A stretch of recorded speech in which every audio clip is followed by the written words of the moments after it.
Hey everyone, Anyway, welcome to the Hume Scope podcast, Roles and Lols. For those of you who don't know Hume Scope, we're a recruitment training business based in Australia, and to date we have trained thousands of recruiters across Oz, New Zealand, and a bit of Europe. this is going to be a 10-minute quick tips and tricks with hopefully some laughs along the way for agency recruiters. Yeah, hopefully you enjoy, and if you ever have any topics you'd like us to cover in the poddy, please shout out. Otherwise, you'll see us every week on a Friday for 10-minute episodes. Hopefully you enjoy. See ya.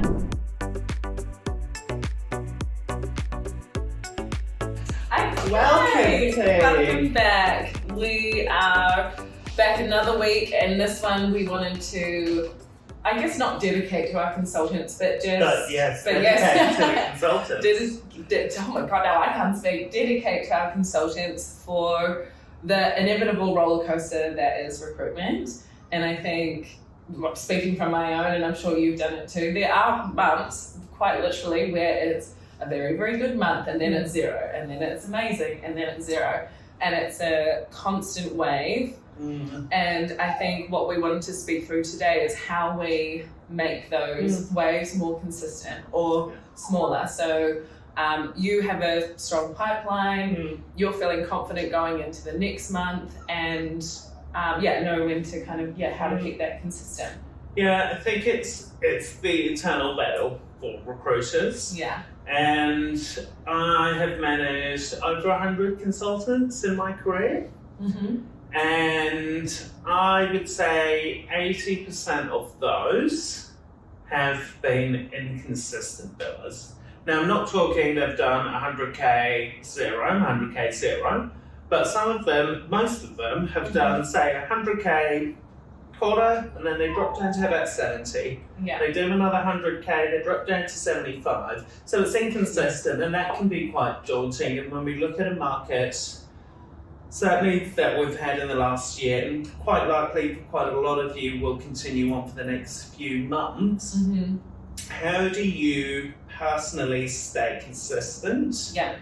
And ride that wave, because we're never going to be in a super stable market where you've got enough jobs and enough candidates. It's not going to happen. If that was the case, we wouldn't be needed as recruiters. Yeah. We're always going to have it weighted in one way or another. 100%. I think for me, as a consultant and as a team lead, the things that I have found hard is that when you've got this massive pipeline sitting there, you've got all these jobs you need to fill, and you can taste the commission at the tip of your fingers. All you want to do is just get the candidates through, get them placed, fill the jobs, and you think, fuck yes, 100k quarter, brilliant, smash that. Yeah. And then you wake up the next day for the next quarter. Nothing. Where's the crickets? Yeah, and you think, fuck, and you know that what you've done wrong is focus only on one part of the role, and it's so hard to take your time away from that because it's so close, and it is our job to fill roles, but they can't work without each other. There is a yin to the yang in recruitment. That is 100% it. Why most people have yo-yo quarters is they do exactly that. Yeah. They have huge amount of jobs on, that's all they focus on. They drop the ball on BD, they drop the ball on candidate care, they drop the ball on the fundamentals of recruitment. Because they don't change, because we just focus on the here and now. Yeah. And we start convincing ourselves that we're bulletproof. Let's be honest, I've done it in my recruitment career where you believe your own hype and you're like, oh God, I'm the man, I build fucking 180k this quarter, I'm just a fucking legend. Next quarter rolls around and you haven't done the activity 3 months ago and you're like, shit, I'm not the man. Loser. I'm zero again. And then starting from scratch. And even, we have conversations regularly with our consultants around with our rookie course, even through to our BD course, and I think it's quite interesting and telling because we know how this works is I say, I just don't have time to do BD. Like I've got like 40 roles on, and I just think, first of all, if you can fill 40 roles, wow, just tell me how, please. But also, if you can't take an hour or even 30 minutes, if you can't time block your day to just do 30 minutes of BD, and maybe it's not even that you need to do much, maybe it is that you don't need to go and pick up 10 more roles. Maybe it is just some touch point relationships. That's it. You know what I would recommend, guys, that everyone has an operating rhythm. In recruitment, it somewhat fluctuates based on your sector, your personal experience, blah, blah, blah. Your strengths. But the fundamentals don't change. So sit down and be honest with yourself and go, what activities do I absolutely need to do come rain or hell high water? What's the phrase? I don't know. Come hell or high water? Yeah, anyway, you know the phrase. But come rain or shine, I'm going to hold myself accountable to these activities, whatever happens. Because I know, guys, with your activity, a lot of the activity you do doesn't pay off for a few months. It's you're planting the seeds. So you need to be planting the seeds now for 3 months' time. So the work you're doing in your activities really, outside of just filling your jobs, is actually for future you. And it will make future you so much happier when you've done the work here. So I would work on the bare fundamentals, and there's a whole heap of others, but these are the absolute bare minimums you need to be consistently doing. Recruiter interviews, candidates that you're meeting consistently. Passive talent pools, guys, you need to be engaging with passive talent. Without it, you can pick up all the jobs in the world, it'll take you forever to fill. So absolutely, you need a number on how many candidate interviews am I committing to each week consistently this year. I would then do CV sends. How many CVs are you sending per week, prospecting to new and existing clients and to within your existing jobs? That needs to be an absolute number.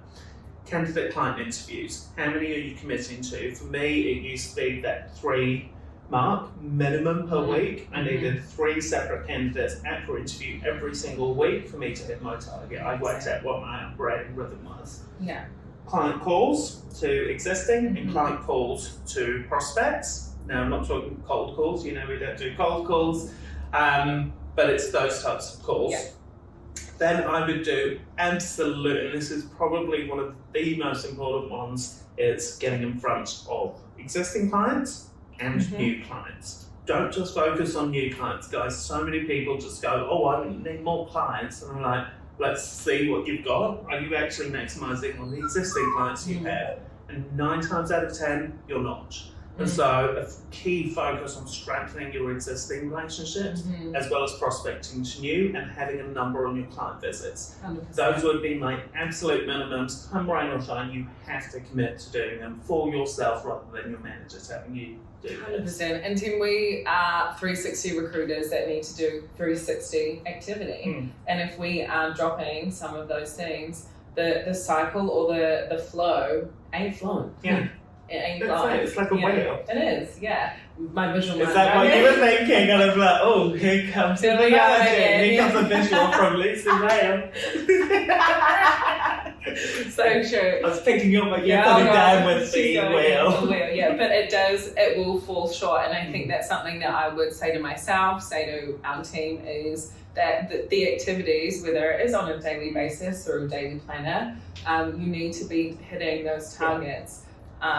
For yourself and keeping yourself accountable to making sure that you are getting in front of clients, that you are doing BD, that passive talent pool is staying strong and staying full. And if one of those falls short, that's when you're going to see the fluctuations happen. So keep it accountable. And guys, we have so many resources on our website, whether that's you hate getting in front of clients, you don't know what to speak to them about. If it isn't a job, picking up a job, we have tools, resources for you, so please reach out. And last thing on this one, guys, and this is probably a bigger conversation, but you need to look after yourself.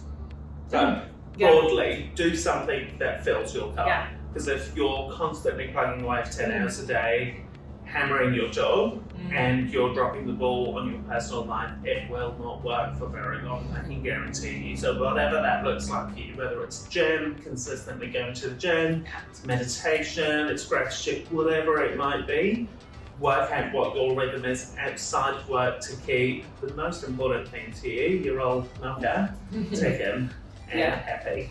And something that I was told as well in from my previous managers is, at the end of the day, it is just work, you know, and if you've had a bad day or things haven't been flowing, shut your fucking laptop and just walk out the door at 5 o'clock. Tomorrow is a new day. It will feel like it makes so much more sense. Do not keep trying to tap away after hours, running yourself ragged. It's that in itself is a flow-on effect of, again, going down. Other than you should work 12 hours. I knew it! Yeah, except for you. Essential list. Keep going, sister.